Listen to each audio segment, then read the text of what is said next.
Is there a single player capable of putting an entire nation into fear? Argentina found the answer in 2022. That year, Argentina finally achieved what they had been dreaming about for decades, winning the World Cup. But the road to that trophy turned into a complete emotional roller coaster. In the biggest match of all, one man almost ripped the soul out of millions of Argentine fans and left the entire football world speechless. Kylian Mbappé nearly shook an entire nation by himself. The 2022 World Cup final was special for many reasons. Of course, every World Cup final carries pressure unlike anything else in football, but this one felt different. Millions of Lionel Messi fans around the world desperately wanted to see their idol lift the one trophy that had escaped him his entire career. Messi was already 35 years old. Everyone understood this could be his final dance on football's biggest stage. Opportunities like this do not come often. And for Messi, it might have been the last real chance. Argentina's journey to the final was far from easy. They started the tournament with a shocking defeat against Saudi Arabia, a result that made many people doubt them immediately. But instead of collapsing, Argentina responded like champions. They won their next 2 matches and advanced to the knockout stage as group winners. Even then, the pressure only kept growing. Australia gave them serious problems in the round of 16, and then came one of the most chaotic and dramatic matches of the entire tournament against the Netherlands. Argentina had a 2-goal lead, lost control, and were dragged into a penalty shootout after conceding late. At that point, luck, mentality, and leadership became everything. The Dutch comeback nearly destroyed Argentina, but thanks to experience, chemistry, and Messi's influence, they survived. Then came Croatia in the semi-finals, the same Croatia that had just eliminated Brazil. Surprisingly, this turned out to be Argentina's most comfortable game of the tournament. Messi and his teammates dominated completely and won 3-0 to book their place in the final, just like they had 8 years earlier. But now the pressure became enormous. Argentina had not won a World Cup in 36 years. Messi had already suffered painful defeats in major finals before finally winning the Copa America in 2021. After that came the Finalissima, and now the World Cup final itself. Standing in their way was France, the defending world champions. And even worse for Argentina, memories from 2018 still haunted them. Back then, a teenage Mbappé destroyed Argentina with his speed, winning a penalty, scoring twice, and announcing himself to the world. 4 years later, Mbappé had become even stronger, more experienced, and more dangerous. Argentina knew they would have to survive the prime version of Kylian Mbappé, but they also had their own weapon, Lionel Messi. Before we continue, don't forget to subscribe to the channel so you don't miss future videos and updates. The match started perfectly for Argentina. Honestly, they could not have imagined a better beginning. From the opening minutes, Messi and his teammates controlled the game completely, attacking wave after wave. Their dominance led to a penalty after Angel Di Maria was brought down in the box. Messi stepped up calmly and buried it. 1-0 Argentina. But they were not finished.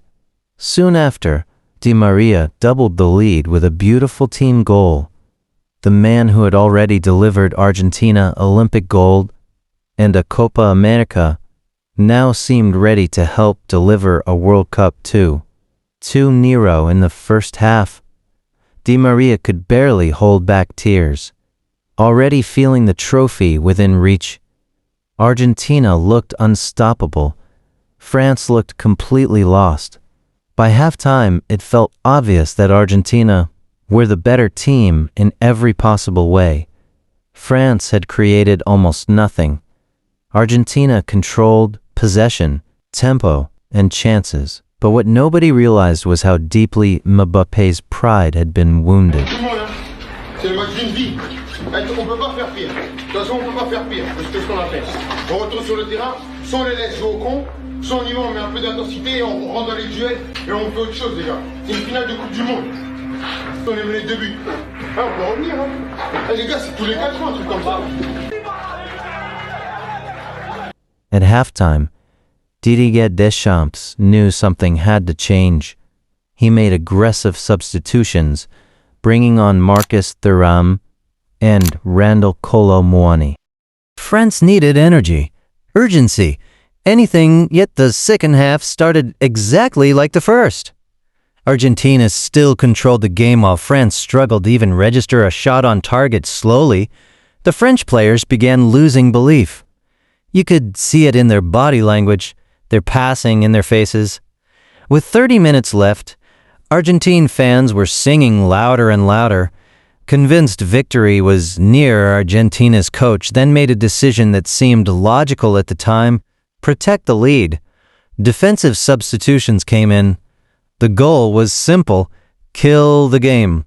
But football can be cruel. In the 80th minute, Mbappe played a pass into Kolo Muani, who was brought down inside the box by Otamendi.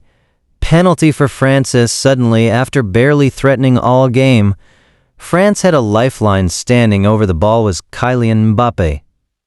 Across from him stood Emiliano Martinez, arguably the greatest penalty specialist in world football. The pressure was unbelievable. Mbappe struck the ball.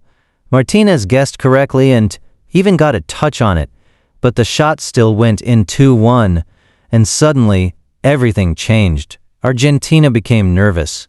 The fans became nervous. The entire stadium could feel momentum shifting. Then, only moments later, France attacked again. Coman won the ball from Messi in midfield. Mbappe combined with Thuram. And then it happened. Mbappe unleashed one of the greatest goals ever scored in a World Cup final, a perfect volley, pure magic. 2-2. The stadium exploded. Argentina froze. France woke up. The entire football world sat in disbelief. Flashbacks from 2018 returned instantly for Argentina. Once again, Mbappe was tearing them apart on the biggest stage. Every time he touched the ball now, millions of Argentinians held their breath. It genuinely felt like one player alone could destroy their dream. Extra time arrived, and somehow the madness continued. Argentina regained control and created several chances, but Lautaro Martinez failed to convert them. Then, early in the second half of extra time, Messi struck again. A chaotic scramble in the box ended with the ball crossing the line. Argentina led 3-2. Surely this was it. Surely now they could survive. But Mbappé refused to let the story end. In the 118th minute, France won another penalty after a handball. Mbappé stepped up once again with impossible pressure on his shoulders. And once again, he delivered 3-3. Hat-trick, the first hat-trick in a World Cup final since 1966. Mbappé was doing everything humanly possible to defend France's crown. Every dangerous French attack flowed through him. Every Argentine heart skipped a beat whenever he touched the ball. Then came the final chance of the match. Kolo Muani suddenly found himself one-on-one with Martinez, but the Argentine goalkeeper produced an unforgettable save. Felt written in the stars now. Penalties would decide the greatest World Cup final many people had ever seen. Mbappé took France's first penalty and scored confidently yet again. Messi answered immediately for Argentina with ice-cold composure. World champions once again, they suffered for this victory. They survived heartbreak, chaos, and one of the greatest individual performances football has ever seen. And while the world celebrated Argentina and Messi, many people also felt sympathy for Mbappé, the man who almost carried an entire nation on his back and nearly stole the greatest prize in football completely alone. It was more than just a football match. It felt like a movie. A story filled with heroes, fear, redemption, heartbreak, and unforgettable drama. A final worthy of football history forever.